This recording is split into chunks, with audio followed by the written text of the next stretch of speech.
আল্লাহ বলে তোরে মারতে আমার কামান লাগবে না, গোলা লাগবে না, ফেরেশতা লাগবে না, তলোয়ার লাগবে না, নমরুদ তোরে মারবো আমি ল্যাংড়া মশা দিয়া।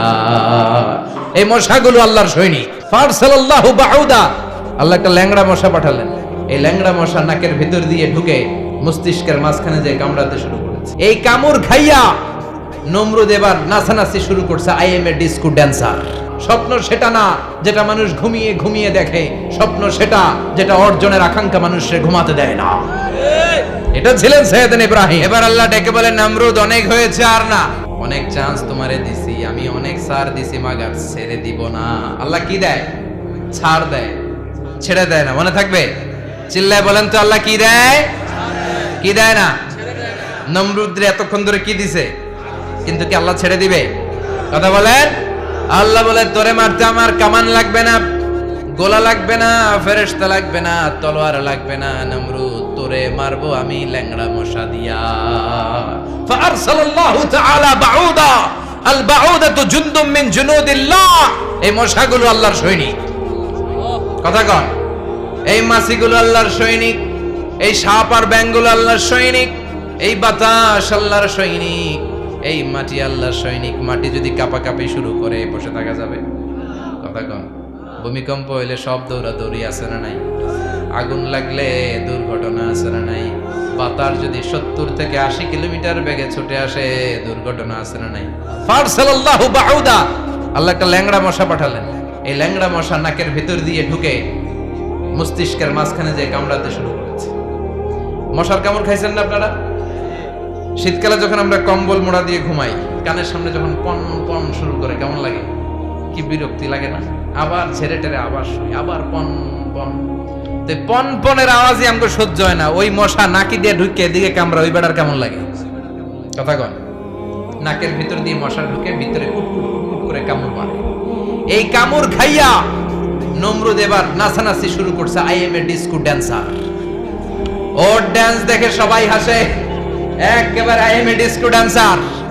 ওর ড্যান্স দেখে সবাই অবাক। ঘটনা কি? খোদায় লাফাইকে এতদিন ধরে সবাই নমরুদরে পূজা করতো আর বলতো নমরুদ সবচেয়ে বড় খোদা, নমরুদ সবচেয়ে। এখন খোদা কি করে? ড্যান্স দেয়। চিল্লা এখন কি দেয়? এবার নমরুদ বাঁচার জন্য মাথার মধ্যে আঘাত করে, কিন্তু মশা বের হয় না। চিল্লায় আওয়াজ করে উত্তরে বলেন, মশা ঢুকছে কার অর্ডারে? এই মশা বেরোবেও কার অর্ডারে? মাথার মধ্যে আঘাত করে ঘুষি মারে, কিল মারে, কিন্তু মশা বের হয় না। এবার আশেপাশের যারা আছে খাদেম খুদ্দাম কয়, তোরাও ঘুষি মার। খাদেম খুদ্দাম মনে মনে কয়, আজীবন অনেক মারছস, আজকে আমরা মারুম। সুযোগ পায়া কিলের উপর কিল আর ঘুষি। আজীবন অনেক কাজ করাইছিস আমাদেরকে দিয়ে, অনেক জুলুম করেছিস, আজকে সুযোগ পাই ইচ্ছে মতো মাইরা লই। খাদেম খুদ্দাম ওরাও কিল ঘুষি। ঘুষাইতে ঘুষাইতে চেহারার মানচিত্র পাল্টাই দিছে, মাকার মশা বের হয় না। এই মশা ঢুকছে কারা দেশে? কথা কন। এই মশাটা যদি বেরোতে হয়, অর্ডার লাগবে একজনের। চিৎকার করে বলেন, তিনি কে? নিজেও মারে, বেরোয় না। খাদেম খুদ্দামরা মাথার মধ্যে কিল ঘুষি মারে, বেরোয় না। নমরুদ কয়, এবার আমারে জুতা মার। কি মার? আমরা পরি প্লাস্টিকের জুতা, পাটার জুতা, অ্যাপেক্সের জুতা। আগে পড়তো খরমের জুতা। খরমের জুতা বানায় কি দিয়া? কথা কোন। এবার কাঠের জুতা দিয়া খাদেম খুদ্দামরা মাথার মধ্যে বাড়ি। পিটাইতে পিটাইতে মাথাটাকে ফাটিয়ে রক্তাক্ত করে জামিনের মধ্যে নমরুদরে শুইয়ে দিয়েছে। আর আল্লাহর সৈনিক সেই বাউদা মশা নাকের ভেতর থেকে শূন্যে উড়াল মেরেছে। চিল্লায় পড়েন আল্লাহু আকবার। তার মানে এত শক্তিশালী হয়েও, গোটা বিশ্বের রাজা হয়েও নমরুদের ক্ষমতা নমরুদরে বাঁচাতে পারে নাই। চিল্লায় বলেন ঠিক কিনা? এজন্য ক্ষমতা কাউরে বাঁচাতে পারে না, দাপট কাউরে বাঁচাতে পারে না, অহংকার কাউরে বাঁচাতে পারে না, সৈন্যবাহিনী কাউরে বাঁচাতে পারে না। বাঁচাতে পারে একজন। চিৎকার করে বলতে হবে, তিনি কে? পৃথিবীতে কেউ তো স্থায়ী হয় না, হোক না সে ফেরাউন কিবা নমরুদ। কেউ ভাবে চিরদিন রয় না, কেউ ভাবে চিরকাল রয় না। নমজে পড়ো আজ দিলে মে তোমার চরণ তলে, হৃদয় যায় নামাজ। এ নামাজি আমার ঘরে নামাজ পড়ো আজ, দিলে মে তোমার চরণ তলে হৃদয় যায় না মাজ। আল্লাহু আকবার পড়েন। তিনি দোয়া করলেন, আল্লাহ রাব্বি জাআলনি মুকিমাস সালাহ, আল্লাহ আপনি আমার নামাজ কায়েমকারী বানান। কি কায়েমকারী? তার মানে নামাজ পড়লে সবাই মিলে পড়তে হবে, ঠিক কি না? নামাজ কায়েমকারী বানান। আমার সন্তান ইসমাইলের নামাজ কায়েমকারী বানান। আমার দোয়াটা কবুল করেন। কবুল করে নিল কে?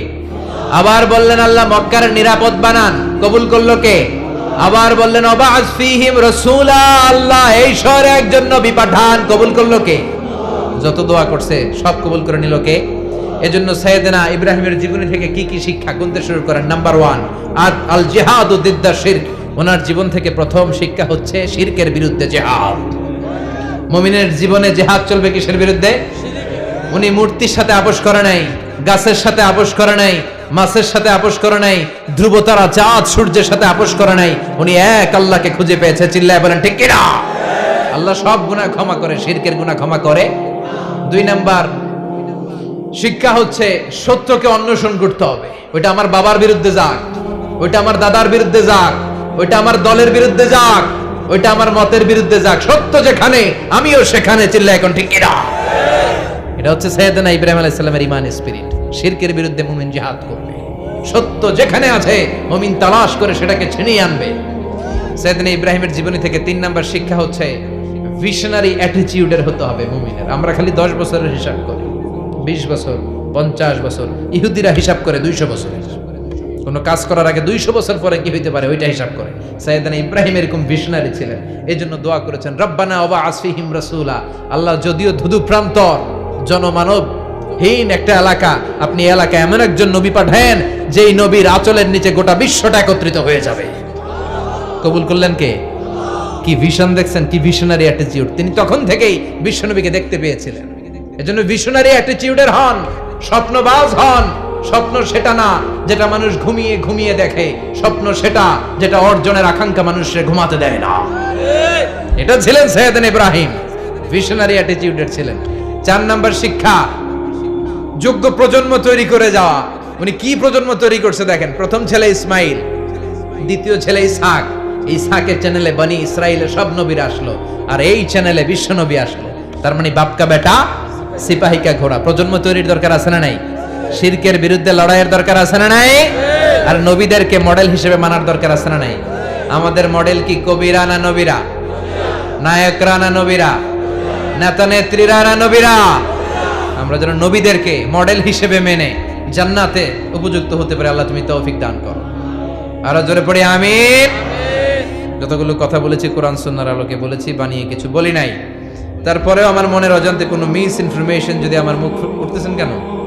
এটা কোন বেদাত চালু করছেন আপনারা? হ্যাঁ, এটা খুব বড় বেয়াদবি। বসেন বসেন। 2 ঘন্টা যার সামনে লেকচার শুনলেন, এর পিঠ দিয়ে চলে যায়। এগুলো পাইছেন কোথায় আপনারা? কারো আলোচনার সময় এগুলো করবেন না, একসাথে বিদায় নেবেন। কথা বলেন। আপনি এখানে কোরআনের দার্সে এসেছেন, কোরআন থেকে দার্স হয়েছে, আপনি হৃদয়টারে আলোকিত করেছেন, আপনি ভদ্রভাবে একসাথে বিদায় নেবেন। যদি ঘোষণা আসে সেন্ট্রালি যে আমরা বিদায় নিচ্ছি, বিদায় নেবেন। যদি ঘোষণা আছে দোয়া নিয়ে বিদায় নেবেন। বক্তা আলোচনা শেষ না করতেই ওঠা বসা, এটা থেকে শিখেছেন, ঠিক না? এই অ্যাটিটিউড পাল্টান। সাইয়েদনা ইব্রাহিমের সৈনিক যারা, এরা এরকম হতে পারে? বিশ্বনবীর উম্মত যারা, তারা এরকম করতে পারে? আল আদাবু ফাওকা কুল্লি শাই, ভদ্রতা সবকিছুর উপরে। ভদ্রতা সবকিছুর উপরে। আমরা যেন মুআদ্দাব হই, আদবওয়ালা হই। আল্লাহ তুমি আমাদেরকে বোঝার তৌফিক দান করো। নবীরা যে শিক্ষা, যে উপমা, যে মেসাল আমাদের জন্য রেখে গেলেন, আমরা যেন এগুলো আমল করে জীবনটারে আলোকিত করতে পারি, তৌফিক দান করো। সাইয়েদনা ইব্রাহিমের জীবনী গ্রন্থ ঘরে থাকা যায়। আমি দেদারসে আলোচনা করে যাই না, আমি বাড়ির কাজ দিয়ে যাই। সাইয়েদনা ইব্রাহিমের জীবনীর একটা গ্রন্থ, ওনার বায়োগ্রাফি অফ সাইয়েদনা ইব্রাহিম আলাইহিস সালামের একটা জীবনী গ্রন্থ আমাদের ঘরে থাকার দরকার আছে না নাই? কিনতে রাজি আছেন সবাই? পড়তে রাজি আছেন? নিজে পড়বেন, আলোকিত হবেন, এই ধরনের বই অন্যকে উপহার দিবেন, সমাজটাও আলোকিত হবে, ঠিক কিনা? আল্লাহ আমাদের সবাইকে তুমি বোঝার তৌফিক দান